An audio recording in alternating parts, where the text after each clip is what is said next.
예, 사랑하는 성도님 여러분, 일주일 동안 또 잘 지내셨죠? 오늘도 그렇고, 또 이번 주도 그렇고, 날씨가 좀 더웠다가 추웠다 그러네요. 항상 건강 조심하시고요. 아, 이번 주는 제 와이프가 없습니다. 중고등부 수련회 때문에 잠시 주말에 자리를 비우게 됐습니다. 그래서 예, 주일에 없어요. 그래서 저 혼자 해야 되기 때문에 오늘 찬송가가 없습니다. 이해해 주시고요. 광고 들어가겠습니다. 사순절이 시작되었습니다. 이번에도 금식이나 아니면 말씀에 더 많은 신경과 집중해 주시기를 바랍니다. 부활주의를 예비하는 우리들이 됐으면 합니다. 4월 10일에 봄 대청소 예배 후 하도록 하겠습니다. 부활주 이후에 성경 공부 다시 시작하도록 합니다. 참고하시길 바랍니다. 5월 13일부터 15일까지 구세군 대로로 지역에 여성부 수영회가 있었습니다. 잘 됐고요. 그리고 4월 10일까지 또 신청이 받는다고 하니까 앞으로 다가올 5월 13일부터 15일 여성부 수영회가 있는데 그거 참석하시기 원하시면 4월 12일까지 말씀을 해주셔야 되겠습니다. 그리고 6월 17일에 영국에서 대장님이 오십니다. 여러분 대장님 누군지 모르시죠? 만약에 모르시고 한번 보시고 싶으시다면 사우스앰팔스코어까지 가야 됩니다. 6월 17일에 사우스앰팔스코어에서 열리는 예배와 집회가 있는데 참석 원하시는 분들은 김정하 사관에게 알려주시면 되겠습니다. 제가 기도하고 시작하도록 하겠습니다. 하나님 아버지 감사합니다. 오늘도 함께 하시고 인도하여 주신 주님께 감사드립니다. 주님, 우리는 부족하나 한없이 부족하나 주님은 항상 우리의 부족함을 채워주시고 또 그 부족함을 주님께서 기뻐하시며 그것을 또 우리에게 만족하게 또 채워주시는 주님께 또한 한없이 감사드립니다. 아버지 하나님, 우리 죄를 용서해 주옵시고 주님, 아버지 하나님, 주님께 나아가는 우리가 아버지 하나님 이 드리는 예배가 주님을 기쁘게 하고 또 주님께 영광을 올리는 정말 귀한 예배가 될 수 있도록 주님 도와주시옵소서. 비록 우리가 같이 예배 드리지는 못하나 아버지 하나님 그 같이 드리는 그 날까지 기도할 수 있게 도와주시고 또 함께 하여 주시고 은혜 받을 수 있도록 주님 도와주시옵소서. 항상 함께 하심을 감사하고 또 제가 말씀을 전할 때 제가 전하는 것이 아니라 주님 저를 통하여 전해 주실 수 있도록 주님 도와주시옵소서. 아버지 하나님 말씀에 의지하기를 원합니다. 함께 하시기 원합니다. 그리고 또 마지막으로 지금 유크레인에 전쟁이 일어나고 있습니다. 주님, 우리 이웃들이 우크라이나에 많은 사람들이 있는데 그분들의 마음을 진정시켜 주시고 평화가 있게 하시고 전쟁이 빨리 끝날 수 있도록 주님 도와주시옵소서. 감사드렸고 모든 기도를 예수님의 이름으로 기도했사옵나이다. 아멘. 말씀 보도록 하겠습니다. 사도행전 14장입니다. 사도행전 14장 사도행전 14장 21절부터 23절 말씀 보도록 하겠습니다. 제가 읽도록 하겠습니다. 21절입니다. 복음을 그 성에서 전하여 많은 사람을 제자로 삼고 루두스와 이고나온과 안디옥에 돌아가서 제자들의 마음을 굳게 하여 이 믿음에 머물러 있으라. 권하고 또 우리가 하나님의 나라에 들어가려 하면 많은 환난을 겪어야 할 것이라 하고 각 교회 장로들을 택하여 금식 기도하며 그들이 믿는 주께 그들을 위탁하고. 아멘. 우리가 계속해서 사순절을 맞이하면서 금식 기도에 대해서 이제 좀 배우고 있는데요. 오늘은 우리의 믿음을 지속하는 우리의 믿음의 성장에 있어서 금식 기도가 어떤 역할을 하는지 좀 보도록 하겠습니다. 여기에 보면 좀 재밌는 단어가 있죠. 재밌다기보다는 좀 독특하다. 환란이라는 단어가 나옵니다. 환란이라는 단어가 나오는 이유가 있어요. 이 초대교회, 특히 지금 이 사도행전의 초대교회가 시작이잖아요. 많은 시련과 환란을 사도 바울과 제자들이 겪었습니다. 그 이유는 이 예수라는 사람, 이제 예수라는 자가 나타나 나는 하나님의 아들이라는 걸 주장을 하고, 그리고 그 사람을 따르는 제자들과 그 제자들의 또 성도들이, 따르는 제자들을 따르는 성도들이 마구 늘기 시작합니다. 근데 이 늘어나고 또 커지면서 이제 숫자가 늘어나기 시작하다 보니까 이제는 더 이상 그냥 가만히 볼 수 있는 그냥 뭐 12명, 뭐 13명 이것이 아니라 몇천 명씩 하루에 예수님을 영접을 하고 예수님을 따르는 제자들이 되다 보니까 이게 가만히 두면 안 되는 상황이었어요. 로마 제국도 뿐만 아니라 이스라엘의 정책도 가만히 보니까 이 예수를 따르는 사람들이 많게 되다면, 이 크리스찬이라는 사람들이 많게 되다 보면 어떻게 돼요? 유대인의 전통과 또 유대인의 자기들이 가지고 있는 권력이 흔들리기 시작하다 할 거라 생각을 하고 이제 마구 핍박을 합니다. 이제 막 잡아가고 이제 예배드리거나 예수님을 섬기는 사람들이라고 하면 무조건 잡아가고 감옥에 넣거나 아니면 어떤 심한 경우에는 사형까지 처하는 그런 상황이 이제 조금씩 나타나기 시작합니다. 근데 이제 이게 마구 번지다 보니까 그런 상황이 나오다 보니까 걷잡을 수 없게 되다 보니까 더 많은 압박과 더 많은 핍박을 그리고 환란에 빠지게 됩니다. 여기 보니까 21절에 보니까 이 지역들을 얘기해 주겠죠. 루스드라와 이고나온과 안디옥에 돌아가 이거죠. 그러니까 여기 이런 곳들이 지금 막 예수님을 믿는 사람들이 막 일어나기 시작해요. 이제 막 번져나기 시작합니다.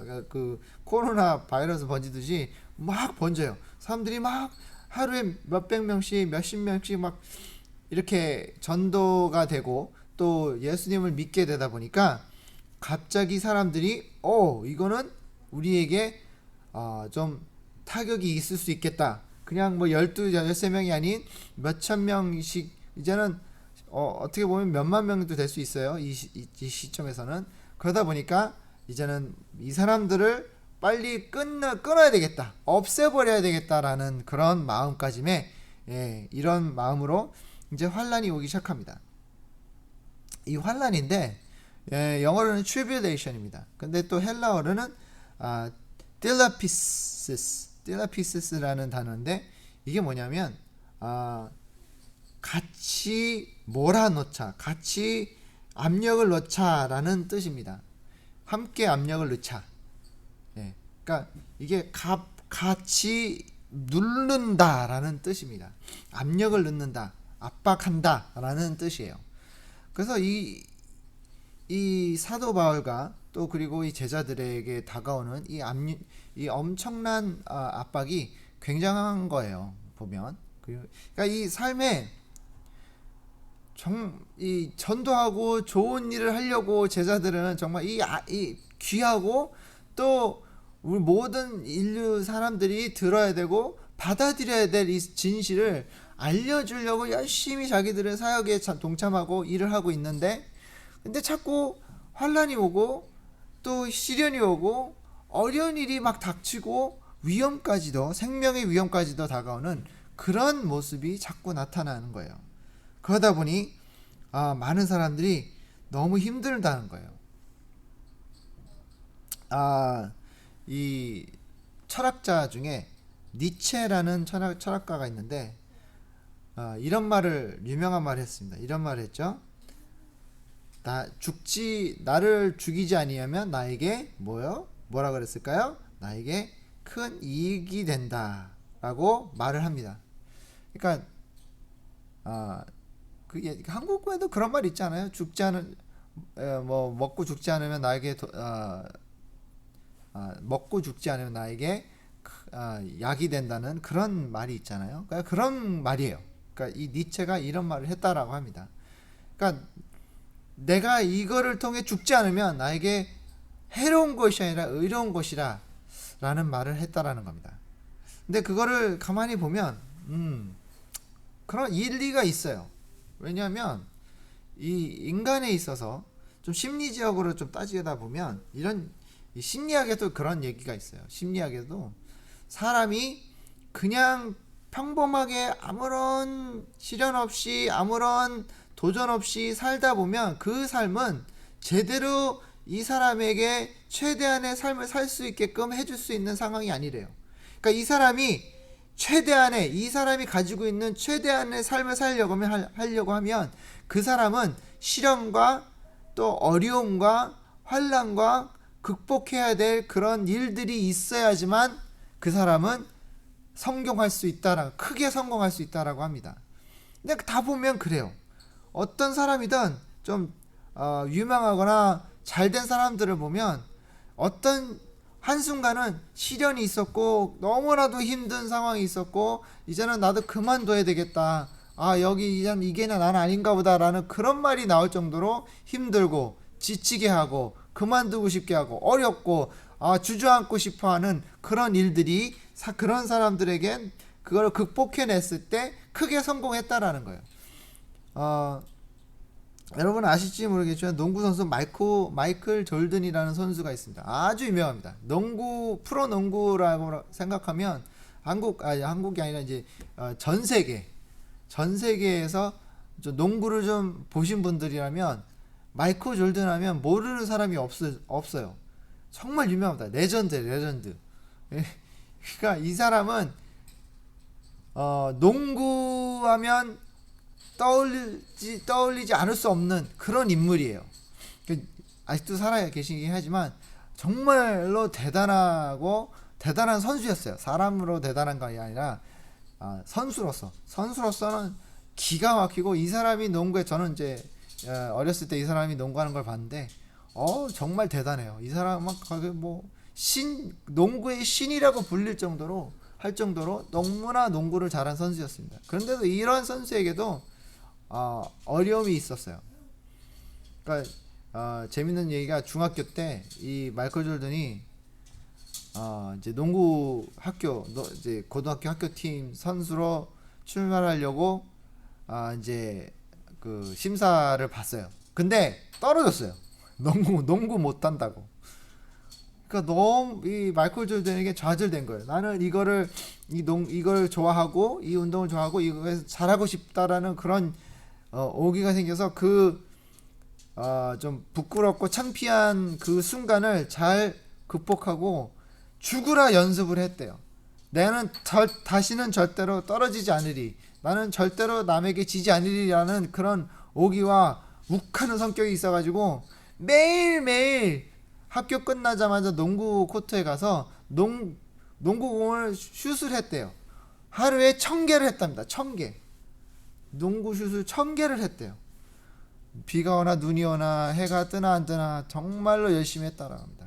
그러니까 그렇게 정말 훌륭한 선수가 될 수 있었다라고 얘기를 합니다. 또 한국 연예인들에게 보면 좀 정말 성공한 연예인들 얘기 들어보면 어느 한순간은 내가 이 길을 가야 되는가 말아야 되는가 좌절할 정도로 힘들고 굶주리고 아무도 자기들을 알아주지 아니하고 아무도 자기를 유명한 사람이라고 보지 아니한 그런 무명인의 그런 순간들을 다 겪었다라는 거예요. 저 성공한 사람들은. 그러다 보니까 이게 그 사람들에게는 이 시련이 그때는 싫고 너무 힘들고 왜 내가 이런 순간을 겪어야 되는가 그런 말을 했을 수도 있었지만 하지만 그런 순간이 있었으므로 그 사람들이 성공할 수 있었다라는 겁니다. 이런 순간이 우리에게 다 있다라고 말합니다. 고린도 후서 12장 9절에 내가 이르시기를 내 은혜가 내게 족하도다. 이는 내 능력이 약한 데서 온전하여짐이라 하신지라. 이러므로 도리어 크게 기뻐함으로 나의 여러 약한 것들에 대하여 자랑하리니 이는 그리스도의 능력으로 내게 머물게 하려 함이라. 우리가 이런 것을 극복할 수 있던 이유는 뭘까요? 바로 주님의 은혜. 그러니까 주님이 우리와 함께 하심으로 이런 순간들을 극복해낼 수 있었다라는 겁니다. 근데 이런 순간들을 극복하는 데 있어서 내 힘으로 하려고 하면 당연히 무너질 수밖에 없다라는 겁니다. 왜 내 힘으로는 극복할 수 없는가? 그 이유는 나는 한계가 있기 때문에 그래요. 내 힘은 한계가 있고 내가 할 수 있는 거는 어느 정도 이게 정해져 있기 때문에 내가 더 크고 성공하려면 내 한계를 넘어설 수 있는 힘이 있어야 되는데 그 힘이 어디서 오냐면 하나님 앞에서 올 수밖에 없다라는 겁니다. 하나님은 우리를 강하게 만드셨습니다. 하지만 하나님이 함께 있어야지만 강해질 수 있는 사람들이에요. 나 혼자 강해지는 것이 아니라 하나님이 함께 하셨을 때 강해지는 거예요. 그러니까 꼭 뭔가 내가 해서 성공이 그것만이 나에게 극복의 그 성공의 스토리가 아니라 돈을 많이 벌었다고 해서 내가 이 세상에서 잘 나가고 있고 조금도 부족함 없이 잘 살고 있다고 해서 내가 성공한 게 아니에요. 그 성공이란 것은 내가 주어진 일에 나를 힘들게 하고 막고 있는 그런 그 현실을 내가 잘 버텨낼 수 있는 그 힘이 바로 하나님에서부터 온다는 것을 알고 하나님을 의지했을 때 그것을 극복해 나갈 수 있다는 것을 지금 말씀드리고 싶어요. 인간으로서 성공할 수 있습니다. 이 세상에서 돈 많이 벌 수 있고요. 이 세상에서 연예인처럼 사람들한테 인기 받으면서 박수 받으면서 잘 살 수 있습니다. 하지만 그런 사람들도 어느 순간 자기가 극복해 할 수 없는 그러한 어려움이 다가올 거라는 겁니다. 그런 사람들이 나중에는 다 무너져요. 요즘에 연예인들이 많이 이렇게 자살하는 모습을 보는데 왜 그럴까요? 어느 순간 나에게 시련이 와요. 누군가 다 시련이 온다는 겁니다. 누구에게나 다 나에게 어려운 숙제가 온다는 겁니다. 그 숙제를 내가 어떻게 이겨내는가, 어떻게 하면 이겨낼 수 있는가를 오늘 봐야 된다는 것입니다. 그게 바로 답은 당연히 뭐예요? 그 기도와 하나님께 나아가는 나의 자세예요. 하나님께 구할 수밖에 없다는 겁니다. 하나님밖에 의지할 수밖에 없다는 겁니다. 저도 어렸을 때 어려운 일이 많았고 힘든 일이 많았습니다. 근데 인간의 힘으로 어느 정도 버티고는 있었는데 어느 순간 그 버팀도 나중에는 그게 안 되더라고요. 그래서 자살하고 싶었었고 자살에까지 끝까지 저는 갔었습니다. 하지만 주님께서 저를 구해주시고 다시 돌아오게 해주셨음을 그 주님 없이는 아마 안 됐을 것 같아요. 이게 이런 환난과 시련이 나에게 오는 이유는 우선 세 가지 이유가 있는 것 같아요. 첫 번째는 우선 하나님을 먼저 찾으라고 우리에게 주시는 것 같아요. 먼저 나를 찾아라, 나를 믿어라라는 그런 하나님의 말씀이 아닌가라는 생각이 듭니다. 두 번째는 우리가 이 시련을 어떻게 하나님을 통해 지혜를 얻어서 어떻게 하면 이거를 이겨낼 수 있는지를 알 수 있게끔 해주시는 것 같아요. 세 번째는 우리가 이 시련을 극복해내고 이겨내면 다음에 또 오는 그 시련과 그 어려움을 이겨낼 수 있는 능력을 키우기 위해 하나님이 우리에게 주시는 것 같습니다. 이런 어려움과 시련과 환난을 누구나 다 이 환난과 시련을 좋아하는 사람은 없습니다. 그 사람 여기에 어느 누구나 나는 이런 시련이 좋아요. 나는 이런 어려움이 좋아요. 나는 이렇게 힘들게 사는 게 너무 좋아요 라는 사람은 아무도 없습니다. 이 세상에.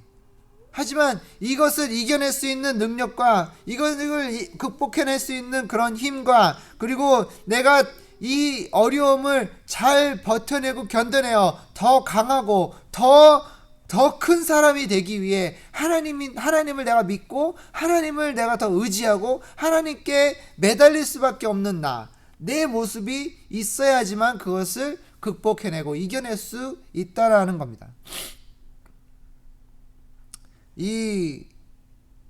여기 나오는 루스드라와의 사람들은 정말 힘들게 살았어요. 크리스찬들은. 왜냐하면 하나님만 안 믿는다 그러면, 예수님만 안 믿는다 그러면 편안하게 살 수 있는 사람들이에요.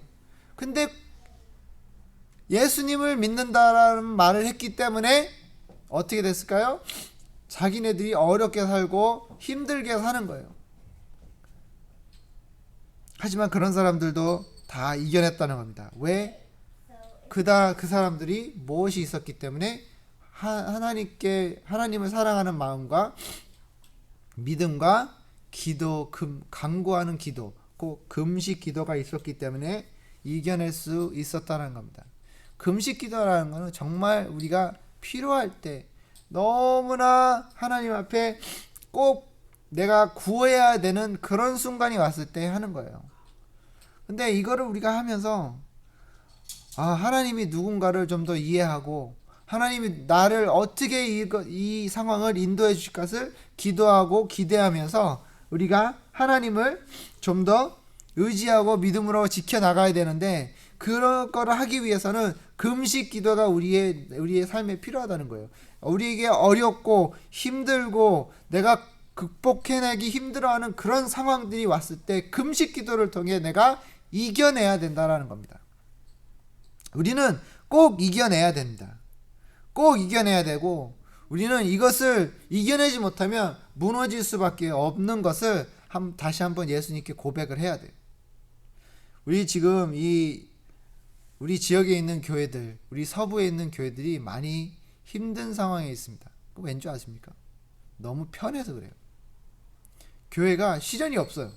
그냥 어떤 한 번씩 이렇게 안에서 싸움이 일어나고 갈등이 일어나고 그러면 이제 갈라지고 이런 일들은 있긴 하지만, 외부에서 우리 교회를 압박하거나 힘들게 하는 그런 건 없어요. 예를 들어 이란 같은데 아프가니스탄 같은데 이런 데에 있는 크리스천들은 너무 힘들어요. 매일매일 언제 죽을지 모르고 언제 누가 나와서 나를 힘들게 하고 나를 살해할 수 있는 그런 사람들이 어디서 나올 수 있는지 아무도 몰라요.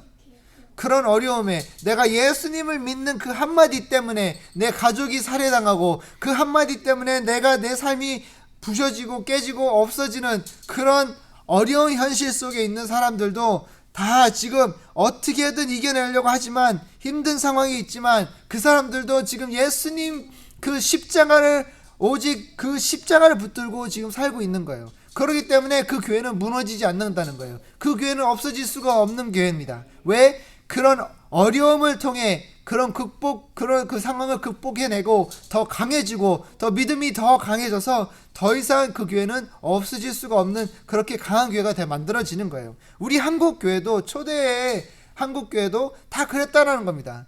초대 한국 교회는 얼마나 사람들이 한국 크리스천들을 죽이고 한국 크리스천들을 멸시하고 맨날 때리고 그런 상황들을 겪었던 우리 선배님들, 그죠? 믿음의 선배님들이 그 믿음을 지켜왔고 하나님께 조금도 부족함 없이 하나님께 다 드렸기 때문에 이길 수 있었다라는 겁니다.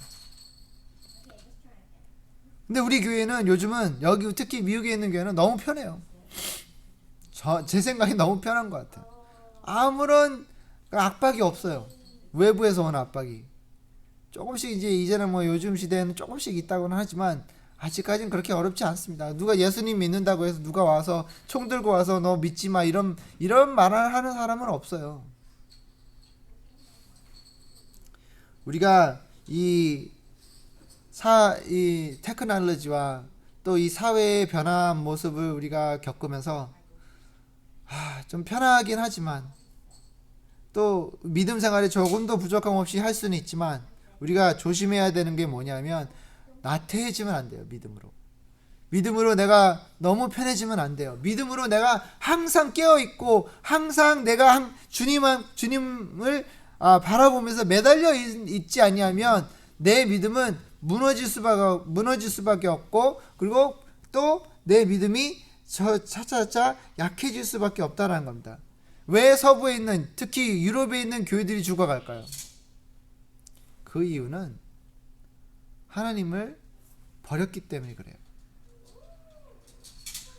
우리는 잘 사는데, 우리는 이 현대 사회를 잘 이끌어 가는데 하나님이 필요한가라는 생각으로 하나님을 버렸어요. 하지만 우리는 그래서는 안 되겠습니다.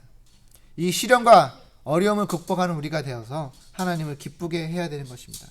예레미야 33장 3절에 이렇게 나와 있습니다. 너는 내게 부르짖으라. 내가 내게 응답하겠고 내가 알지 못하는 크고 비밀한 일을 내게 보이리라고 하셨습니다. 우리에게는 아직 주어진 일이 있고 우리에게 주어진 하나님이 주신 아직 의무가 남아있기 때문입니다. 우리가 하나님을 의지하고 우리가 좀 더 하나님을 사랑하고 좀 더 하나님께 매달리고 붙들고 있는 우리가 되어야 되고, 하나님께 부르짖고 또 이 순간 내가 금식 기도로 내가 어려움이 있다 그러면 그 어려움을 잘 극복해내고 이 교회가 그리고 또한 잘 성장해서 하나님께 기쁘고 하나님께 영광을 올리는 교회가 됐으면 좋겠습니다. 우리가 지금 이 시간 있는 이 시간 하나님께 다 드려야 될 것 같습니다. 금식 기도를 통해서라도 하나님께 다 드려야 되는 이 시간이 바로 이 시간입니다. 어려움을 두려워하지 마시기 바랍니다. 그 시련을 두려워하지 마시기 바랍니다. 지금 이 시간은 하나님께 모든 것을 맡기고 그 어려운 일과 또 내가 지금 겪고 있는 이 시련은 그리고 환난을 하나님께 맡겨서 잘 이겨내고 극복하여 더욱더 큰 사람, 더욱더 강한 크리스찬이 될 수 있도록 우리는 기도해야 될 것 같습니다. 기도하겠습니다. 하나님 아버지 감사합니다. 지금 이 시간 주님께 감사드립니다. 주님 항상 함께해 주시고 인도하여 주시고 아버지 하나님 조금 더 부족함 없이 주님께 나올 수 있도록 주님 도와주시옵소서. 아버지 하나님 항상 함께해 주심을 감사하고 아버지 하나님 우리와 함께 하여 주시사 능력을 주시고 힘을 주시고 인내를 주시고 또 우리에게 지혜를 주시사 이 환난과 어려움을 잘 극복해내고 이겨낼 수 있도록 주님 도와주시옵소서. 함께 하심을 감사하고 이 모든 기도를 예수님의 이름으로 기도했사옵나이다. 아멘. 제가 축도로 마치겠습니다. 이제는 우리 주 그리스도의 은혜와 끝없는 주님의 사랑하심과 성령님의 감동 감화하심이 오늘도 이 환난과 또 어려움과 또 이 나에게 주어진 이 시련을 믿음으로 또 기도와 간구로 이겨내는 우리 성도님들 머리 위에 이제로부터 영원토록 함께 있을지어다. 아멘.